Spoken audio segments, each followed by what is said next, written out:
위기의 때에 드리는 21일 기도회, 이제 오늘은 12일 차입니다. 이제 하나님께서 딱 절반을 지나가는 이 시점에서 또 지난 11일 차까지 주셨던 그 하나님 은혜가 이후에도 계속 흘러가게 될 줄로 믿습니다. 잠깐 기도하고 이제 말씀을 나눠보도록 하겠습니다. 고마우신 하나님 아버지, 이 느헤미야를 향한 악한 것들의 집요한 공격들을 보면서 오늘 우리들의 심령에도 우는 사자와 같이 그렇게 우리를 무너뜨리려고 공격하는 무서운 공격이 있다는 것을 자각해 하시니 감사합니다. 오늘 주시는 말씀도 그런 맥락으로 자세히 들여다보며 우리 자신의 또 영혼과 가정과 또 우리에게 맡겨진 일들을 잘 또 보호하고 또 지켜나가는 그런 도구와 통로로 오늘의 묵상을 사용하여 주시옵소서. 그렇게 인도해 주시기를 원하옵고 예수님 이름으로 기도드립니다. 아멘.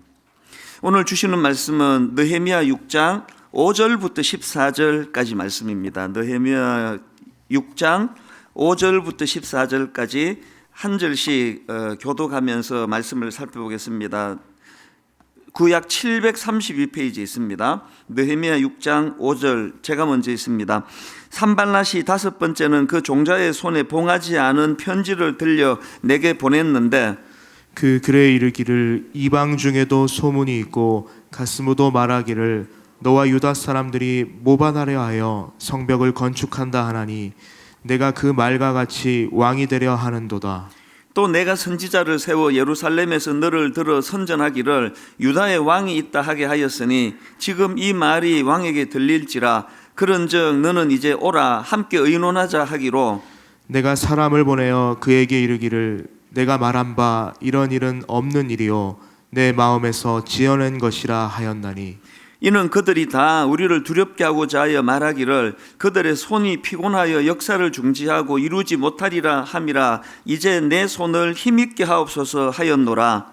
이후에 무헤다벨의 손자 들라야의 아들 스마야와 두문불출하기로 내가 그 집에 가니 그가 이르기를 그들이 너를 죽이러 올 터이니 우리가 하나님의 전으로 가서 외소 안에 머물고 그 문을 닫자 저들이 반드시 밤에 와서 너를 죽이리라 하기로 내가 이르기를 나 같은 자가 어찌 도망하며 나 같은 몸이면 누가 외소에 들어가서 생명을 보존하겠느냐. 나는 들어가지 않겠노라 하고 깨달은즉 그는 하나님께서 보내신 바가 아니라 도비야와 산발렉에게 뇌물을 받고 내게 이런 예언을 함이라. 그들이 뇌물을 준 까닭은 나를 두렵게 하고 이렇게 함으로 범죄하게 하고 악한 말을 지어 나를 비방하게 하려 함이니라. 내 하나님이여 도비야와 산발랏과 여선지 노다야와 그 남은 선지자들 곧 나를 두렵게 하고자 한 자들의 소행을 기억하옵소서 하였더라. 아멘. 지금 우리가 살펴보고 있는 이 느헤미야 6장에서는 느헤미야를 대적하는 자들의 그 세 번에 걸친 악한 공격이 기록되어 있다고 말씀을 드렸는데요. 어제 우리는 그 첫 번째 공격, 그 대적자들이 선의로 가장해서 다가가 느헤미야를 유인하여서 그 죽이려고 하는 그런 음모를 꾸몄었는데 이것이 이제 실패로 돌아갔다. 여기까지 이제 어제 우리가 살펴보았는데요. 이렇게 첫 번째 그 공격이 실패가 되니까 이제 두 번의 공격을 더 벌입니다. 그게 이제 오늘 두 번째 공격과 세 번째 공격인데요. 이 부분을 좀 살펴보려고 합니다. 먼저 이 두 번째 공격 내용이 5절과 6절에 나와 있습니다. 산발랏이 다섯 번째 그 종자의 손에 봉하지 않은 편지를 들려 내게 보냈는데 그 글에 이르기를 이방 중에도 소문이 있고 가슴무도 말하기를 너와 유다 사람들이 모반하려 하여 성벽을 건축한다 하나니 내가 그 말과 같이 왕이 되려 하는도다. 또 내가 선지자를 세워 예루살렘에서 너를 들어 선전하기를 유다의 왕이 있다 하게 하였으니 지금 이 말이 왕에게 들릴지라. 여기서 지금 그 모함의 중요한 포인트가 뭐냐 하면은 이 봉하지 않은 편지래. 봉하지 않은 편지. 이게 왜 굉장히 의미를 두는 내용인가 하니까 제가 자료를 보니까 그 당시 그 중근동의 편지는 보통 그 파피루스나 가죽판에 써서 이거를 둘둘 말아가지고 비단으로 만든 가방 속에 넣어가지고 묶는다는 겁니다. 그리고 점토나 밀랍으로 봉하는 이런 과정을 거치는 겁니다. 왜냐하니까 그래야 그 전달 과정에서 그 내용이 누설되지 않고 또 내용을 또 변경하는 이런 걸 막기 위해서 철저하게 이거를 이제 봉한다는 건데요. 그런데 지금 여기 나와 있는 산발랏이 전해준 그 편지는 봉하지 않은 편지다. 이게 뭘 의미하겠습니까? 오늘 교재에 바로 이것의 의미를 잘 설명하고 있는데 읽어드리겠습니다. 느헤미야가 받은 공격은 신변의 위협만이 아니었습니다. 그를 모함하고 권위를 깎아내리기 위한 공격도 있었습니다. 대적자들이 느헤미야에게 봉하지 않은 편지를 보냅니다. 편지를 봉하지 않았다는 것은 당시 편지를 전달하는 과정에서 모든 사람들이 내용을 읽어볼 수 있도록 곧 소문이 널리 퍼지도록 했다는 뜻입니다. 인터넷 공개 게시판에 글을 올린 것과 같습니다. 이 표현이 참 재밌지 않습니까? 이 봉하지 않은 편지는 인터넷 공개 게시판에 글을 올린 것과 같습니다. 어떤 의도인지 아시겠죠? 지금 대적자 산발랏이 느헤미야가 반란을 꾀한다는 이 소문을 퍼뜨리는데 이 악의에 찬 그 가짜 뉴스, 요즘으로 말하면 이 가짜 뉴스, 그가 반란을 꾀한다, 느헤미야가 이런 소문을 퍼뜨리려고 악의에 찬 음모를 꾸며가지고 봉하지 않은 편지로 들려보냈다는 겁니다. 여러분, 이게 충성스러운 느헤미야 입장에서 이것이 얼마나 당황스럽고 난감한 그런 공격이었겠습니까? 이게 느헤미야에게 가한 두 번째 공격이었고요. 그런가 하면은 그 다음 나오는 세 번째 공격은 더 비열합니다. 느헤미야와 가까운 스마야라는 이 사람을 매수해가지고 거짓 예언으로 공격을 하는 내용이 본문 6장 10절에 나오는데, 이 세 번째 공격을 보십시오. 이후에 무헤다벨의 손자 들라야의 아들 스마야가 두문불출하기로 내가 그 집에 가니 그가 이르기를 그들이 너를 죽이러 올 터이니 우리가 하나님의 전으로 가서 외소 안에 머물고 그 문을 닫자. 저들이 반드시 밤에 와서 너를 죽이리라 하기로. 이게 어떤 내용인지 아시겠죠? 여기 보니까 느헤미야가 스마야의 집을 방문했다는 기록이 있는 걸로 봐서 가까운 사이 아닙니까? 그런데 그 대적자들이 이렇게 느헤미야와 가까운 스마야라는 사람을 매수해가지고 이제 그 사람의 거짓 예언을 통해가지고 이제 느헤미야를 공격하는데, 그 거짓 예언의 포인트가 뭐냐 하니까 이 산발랏 일당이 느헤미야를 죽이러 오니까 빨리 그 성전의 성소로 피신하라, 그러니까 이런 메시지예요. 이 거짓 메시지의 의도가 뭐냐 하니까 이런 당황스러운 예언 앞에서 느헤미야가 당황해서 막 얼떨결에 제사장이 아니기 때문에 성소에 들어갈 수 없는 느헤미야인데 막 너무 다급한 나머지 성소에 들어가게 만들므로 말미해가지고 이제 느헤미야가 성전을 못 오겠다, 율법을 범했다, 이런 누명을 씌우기 위한 게 이게 세 번째 공격의 포인트입니다. 여러분, 여기 나오는 이 두 번째 공격, 세 번째 공격, 이것이 하나같이 얼마나 이게 치명적입니까? 여러분, 모함 당해봤습니까? 그 봉하지 않는 편지처럼 공개적으로 모함을 하고 수치에 빠뜨리고 하는 이런 아픔을 겪어봤습니까? 가끔 다락방이나 이런 공동체 안에서 이런 억장이 무너지는 모함을 겪는 분들을 간혹 보는데, 제가 한 몇 주 전에 설교 시간에 한번 언급하지 않았습니까? 너무너무 사랑했고 너무 충성했던 그 교회에서 상상을 할 수 없는 그런 모함을 당하고, 그래서 그 울분을 못 견뎌가지고 등록도 안 받아주는 분당 우리교회에서 예배를 드리면서 그렇게 치유받아 갔다는 그런 내용을 제가 한번 설교 시간에 언급한 적이 있는데요. 제가 수소문해가지고 전화번호를 찾아내서 그분과 통화하면서 위로해주고 싶었던 건 저는 알거든요. 이게 얼마나 치명적인 아픔이라는 걸. 이게 두 번째 공격입니다. 세 번째 공격 당해보셨습니까? 그렇게 믿었는데, 그렇게 신뢰했는데, 어제 말씀드렸던 대구의 그 교회의 그 신천지가 위장해서 들어온 그 지휘자가 갖고 있는 정말 그렇게 하면 안 되는 포인트가 뭐예요? 너무 믿고 신뢰해서 지휘자까지 맡겼는데, 알고 봤더니 지금까지 신천지를 드나들면서 거기에 영향을 받던 사람이었다. 여러분, 그 교회의 목사님과 성도님들이 겪어야 되는 그 마음의 상처를 저는 헤아릴 수가 없습니다.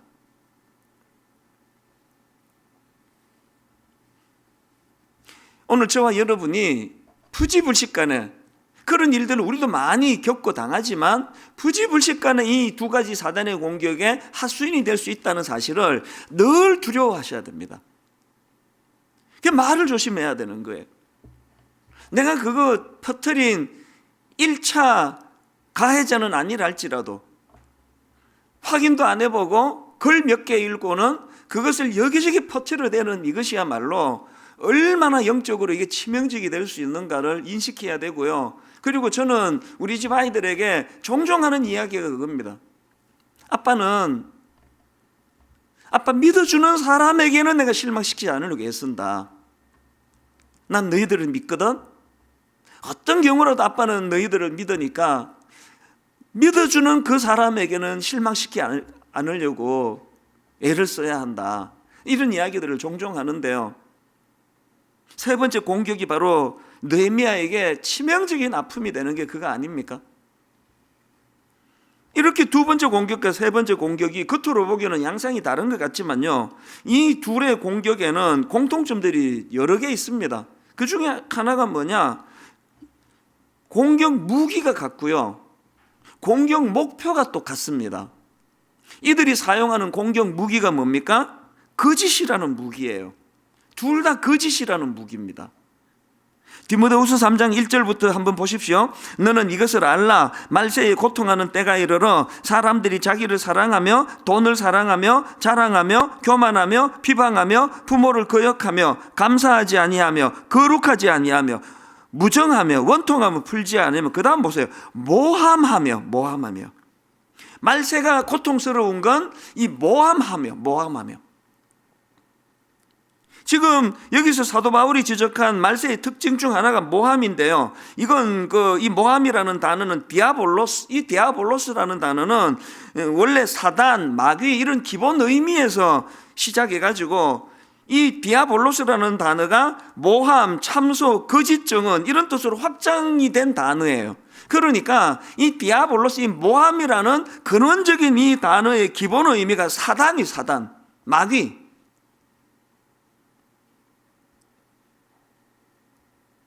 느헤미야와 가장 가까운 가장은 아니지만 느헤미야와 가까운 스마야라는 이 사람을 매수해가지고 거짓 예언을 퍼뜨리게 하는 거, 이게 모함함에 이게 디아볼로스, 이 마귀가 하는 짓이에요. 그런가 하면 이 두 번째 공격과 세 번째 공격의 무기가, 재료가 똑같다고 한다면 공격 목표도 똑같습니다. 공격 목표가 딱 하나예요. 그 공격 목표가, 공통된 목표가 뭐냐? 느헤미야가 그동안 지도자로서 쌓아온 신뢰를 허물어뜨리는 거예요.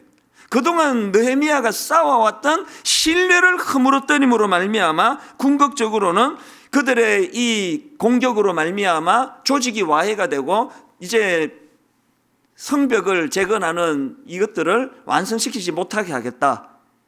이게 공통된 목표입니다.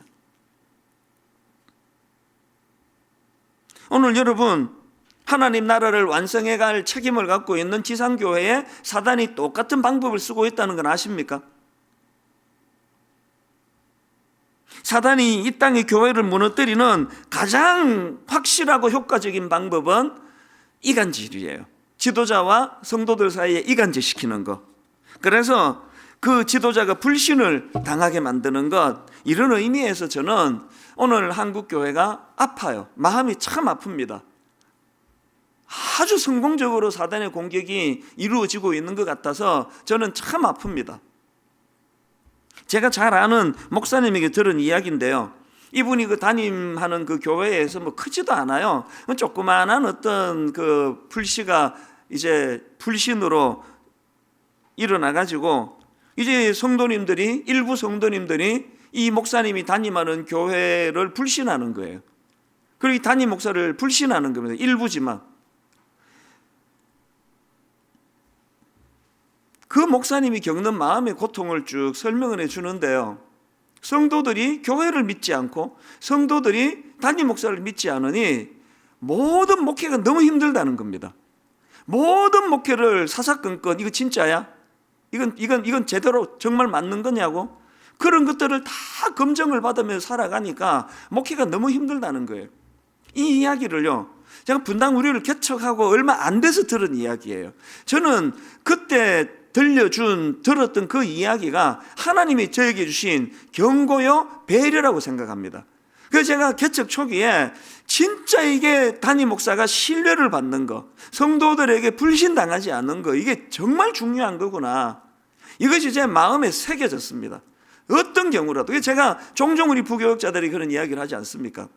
교회는 투명해야 된다. 커튼 있으면 안 된다. 요 커튼은 다 가리고 성도들이 이거 열어젖히면 큰일 나는 이런 거를 두면 안 된다. 왜? 그게 불씨가 되니까요. 어떤 경우라도 하나님 앞에, 성도들 앞에 투명해야 된다. 어떤 경우라도 지도자가 신뢰를 잃으면 모든 걸 잃는 것이다. 분당 우리 교회 당회의 생명은 서로 간의 신뢰예요. 사실 제 양심이 이것도 뭐 좀 과하다는 생각도 들고요.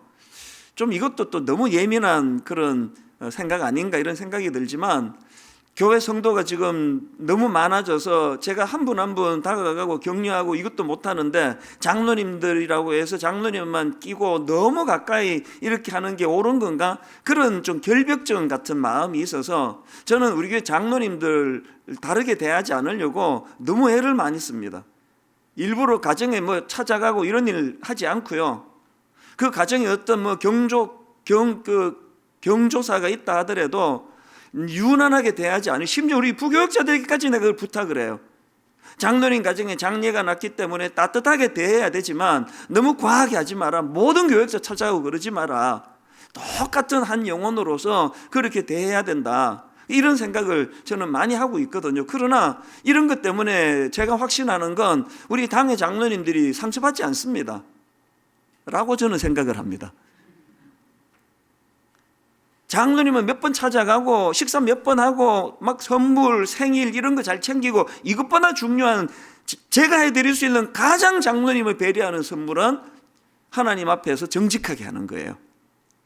제가 장로님을 속이지 않고 장로님이 저를 속이지 않고 투명하고 말한 그대로 고민할 필요 없게 만들고, 저 목사가 저렇게 말하는 의도가 뭐야? 저거 진짜야? 사실이야? 이 얼마나 피곤하겠느냐고요.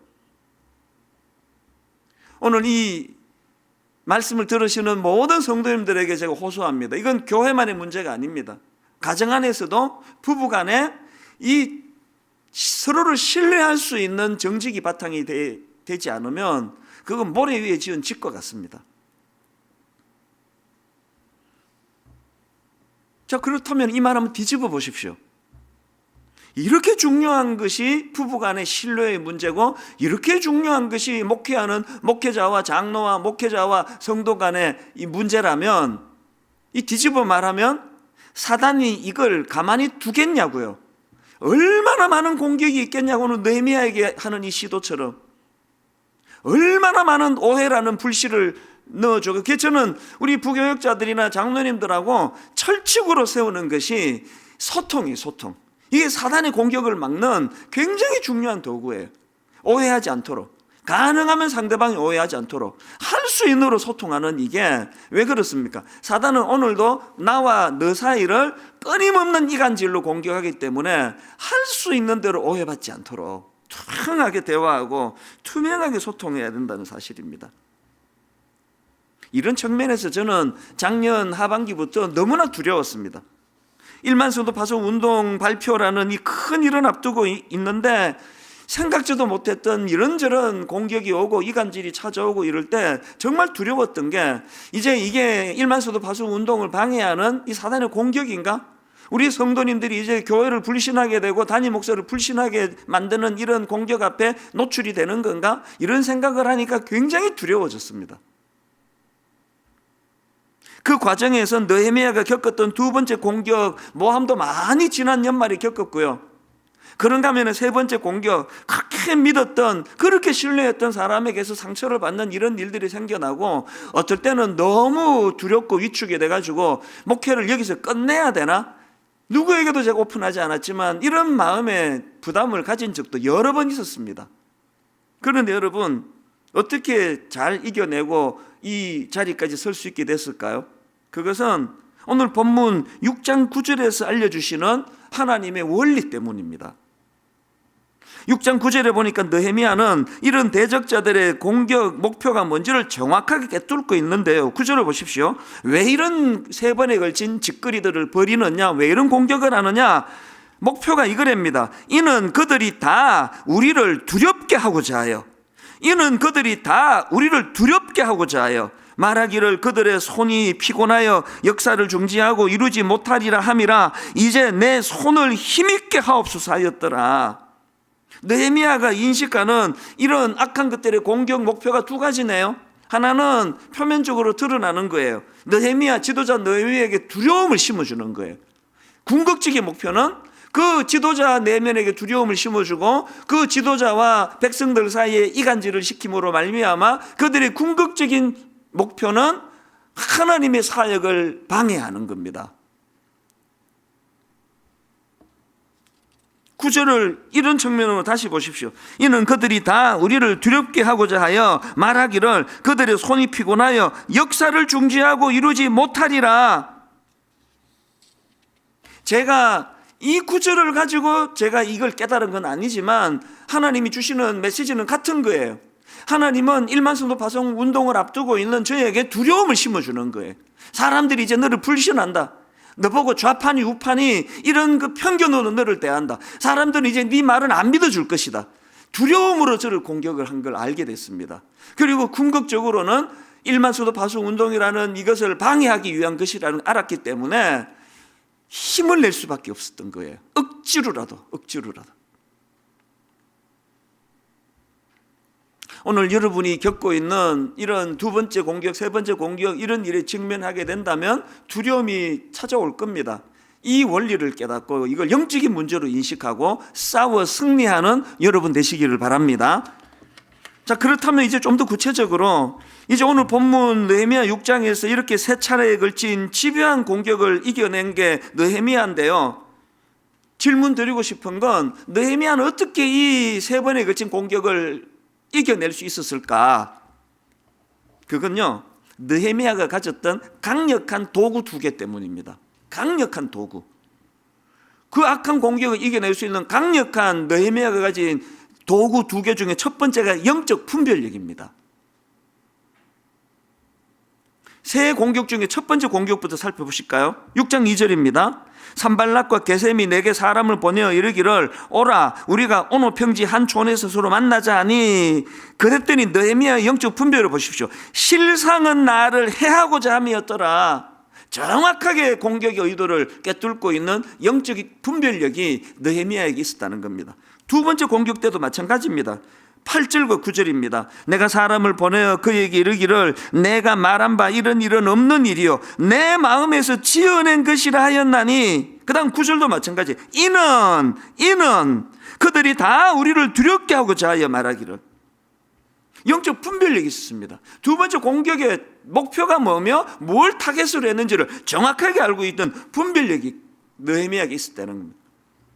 마지막 세 번째 공격에 대한 대처도 마찬가지 아닙니까? 느헤미야 6장 12절 13절입니다. 깨달은 즉, 이 영적 분별력을 말하는 거 아닙니까? 깨달은 즉 그는 하나님께서 보내신 바가 아니라 도비야와 산발랏에게 뇌물을 받고 내게 이런 예언을 함이라. 그 다음 13절 그들이 뇌물을 준 까닭은 나를 두렵게 하고 이렇게 함으로 범죄하게 하고 악한 말을 지어 나를 비방하려 함이었느니라. 영적인 분별력이에요.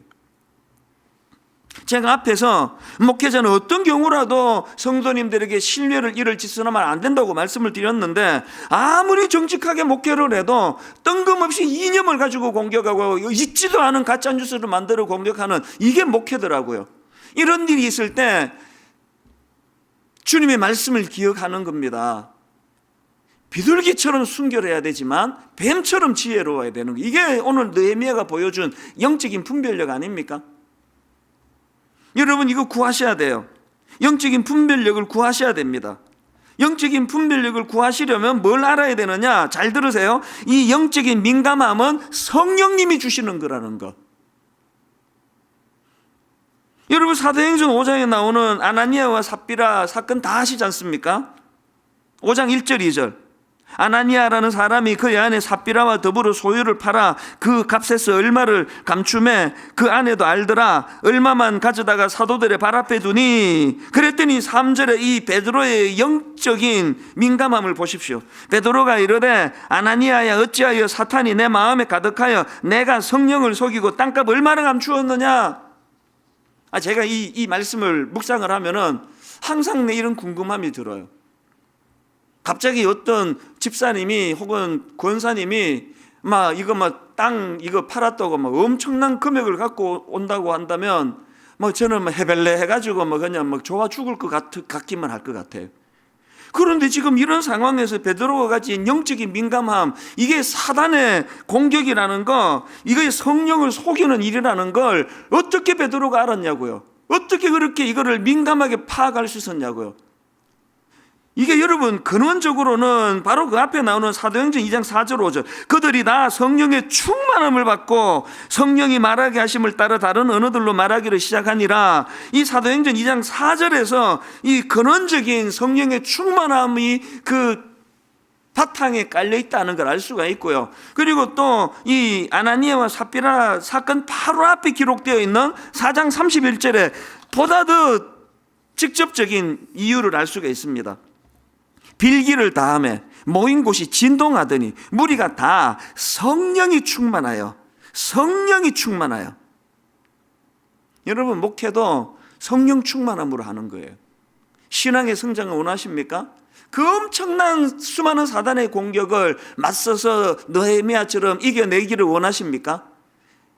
나는 원래 어릴 때부터 나는 지혜가 많았어, 나는 분별력이 좋아, 나 이런 거 잘 구분해, 그런 사람일수록 넘어갑니다. 그 사기당하는 사람들 100% 하는 이야기가, 평소에 저런 거 당하는 사람들 보고 저 바보라 그랬는데 나도 당할 줄 몰랐다고. 그게 인간이에요. 그렇기 때문에 이런 무서운 공격을 이기려면 내가 가진 어떤 지각력과 내가 가진 지혜가 아니에요. 성령님을 의지하는 겁니다. 성령 충만을 사모하는 겁니다. 그래서 우리가 늘 하나님 앞에서 사도행전 4장 31절 빌기를 다하며 모인 곳이 진동하더니 우리가 다 성령이 충만하여. 오늘 예배에 또 이 새벽 묵상에 함께 동참하는 모든 성도님들에게 이 빌기를 다하며 성령이 충만하여 이 은혜를 누리게 되시기를 바랍니다. 그런가 하면은 두 번째로 느헤미야가 가졌던 강력한 도구가 하나 더 있는데 바로 그게 기도예요. 기도. 빌기를 다하며 성령이 충만한 이 원리를 너무 잘 알았다는 거예요.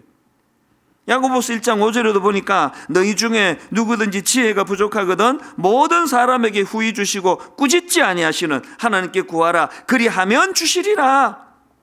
그래서 이제 이렇게 공격을 당하던 느헤미야 기도를 분석해 보니까요, 그 공격의 앞에서 먼저 9절의 기도를 합니다. 이는 그들이 다 우리를 두렵게 하고자 하여 말하기를 그들의 손이 피곤하여 역사를 중지하고 이루지 못하리라 함이라. 이제 내 손을 힘있게 하옵소서 하였더라. 이 부분은 세 번역으로 보니까 하나님 나에게 힘을 주시옵소서. 느헤미야가 뭘 알았습니까? 그것들을 물리치게 할 수 있는 힘이 내게서 기인하는 게 아니라 하나님에게 있다는 거, 이걸 아는 게 기도예요. 그런가 하면은 느헤미야의 두 번째 기도가 14절에 나옵니다. 내 하나님이여 도비야와 산발락과 여선지 노다야와 그 남은 선지자들 곧 나를 두렵게 하고자 한 자들의 소행을 기억하옵소서.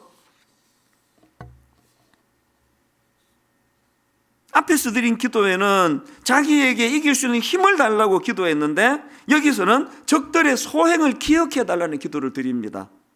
성경에서 기억해 달라는 것은 이 실행의 의미를 뜻하는데요, 지금 느헤미야는 적들의 계획이 실패할 뿐만 아니라 적들에 대하여 심판해 주기를, 그것을 실행해 주기를 하나님께 구하고 있다는 거, 이게 바로 히브리서 10장 30절 원수 갚는 것이 내게 있으니 내게 갚으리라 하시고, 결론을 맺습니다.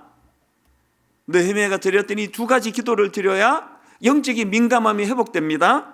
두 가지 기도가 뭐였습니까? 한편으로는 원수들의 공격을 내가 잘 감당할 수 있도록 내 손에 힘을 주시옵소서, 이것을 구해야 되지만, 또 다른 한편으로는 궁극적으로 승리케 하시는 분은 하나님이심을 자각하는 기도, 궁극적으로 이 아픔을 해결해 주실 뿐만 아니라 원수 갚는 것이 내게 있으니 내가 갚으리라, 이 말씀을 신뢰하면서 주님 앞에 기도하는 것입니다. 오늘 하루 이 말씀을 묵상하는 가운데 이런 대적자들에 의해서 아프고 상하고 또 힘들었던 모든 그 상함들을 주님 앞에 내어 맡기고, 또 주님이 주시는 지혜와 힘으로 영적인 분별력과 또 하나님 앞에 드리는 기도의 힘으로 이렇게 느헤미야처럼 대적자들의 유혹을 잘 물리치는, 그래서 승리하시는 믿음의 형제 자매님 되시기를 주님 이름으로 축복합니다. 주신 말씀 기억하시면서 함께 찬양하며 나아가겠습니다. 우리의 삶을 선하게 인도하시는 그분 의지하며 함께 우리의 신앙을 고백합시다. 주 선한 능력으로, 주 선한 능력으로 안으시네. 그 크신 팔로 날 붙드시네. 절망 속에도 흔들리지 않고 사랑하는 주 얼굴, 우리 다시 한번 더 고백합시다. 주 선한 능력으로, 주 선한 능력으로 안으시네. 그 크신 팔로 날 붙드시네. 속에도 흔들리지 않고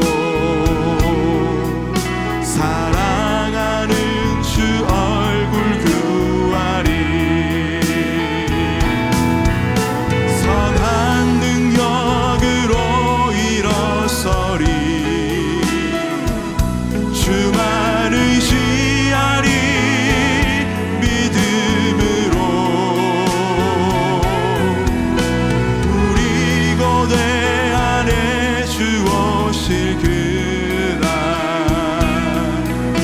영광의 새 날을 맞이. 이전의 괴로움 날 애워싸고, 이전의 괴로움 날 애워싸. 고난의 길을 걷는다 할지라도, 고난의 길을 걷는다 해도 주님께 모두 맡긴 우리 영혼, 끝내 승리의 날을 아멘. 선한 능력으로, 선한 능력으로 일어서리. 주만 의지하리. 믿음으로 우리 고대 안에 주 오실 그날 영광의 새. 우리 목소리 높여서 고백합시다. 주님이 마신 고난의 쓴자를, 주님이 마신 고난의 쓴자는 우리도 감사하며 받으리. 주님의 남은 고난 채워가며 예수의 복음 위에, 다시 한 번 더 예수와 복음 위에 살리라. 예수와 복음, 우리 한 번 더 믿음으로 선포합니다. 예수와 복음 위에 살리라. 예수와 복음 위에 살. 할렐루야. 선한 능력으로, 선한 능력으로 일어서리. 주만 의지하리.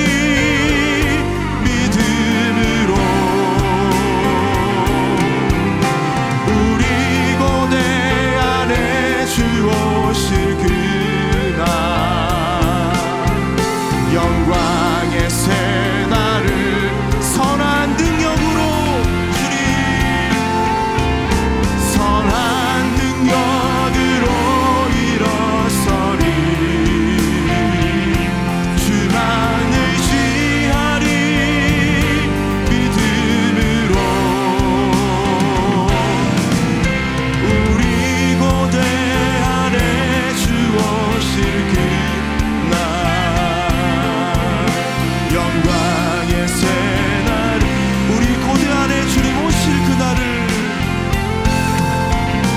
우리 고대 안에 주 오실 그날, 영광의 새날을 맞이하리. 우리 이 시간 다시 한 번 더 말씀 의지하여 기도하기를 원합니다. 주님, 성령의 능력으로 내가 새로워지기를 원합니다. 주님, 그 선한 능력으로 나에게 영적인 분별력을 주시고 성령의 능력을 기대하는 복되고 존귀한 인생 되게 하여 주시옵소서. 주님, 나를 새롭게 하여 주시옵소서. 성령의 임재하심과 동행하심의 확신 가운데 오늘을 승리로 드릴 수 있도록 주님, 우리와 함께 하여 주시옵소서. 이 시간 함께 기도하며 나아가겠습니다.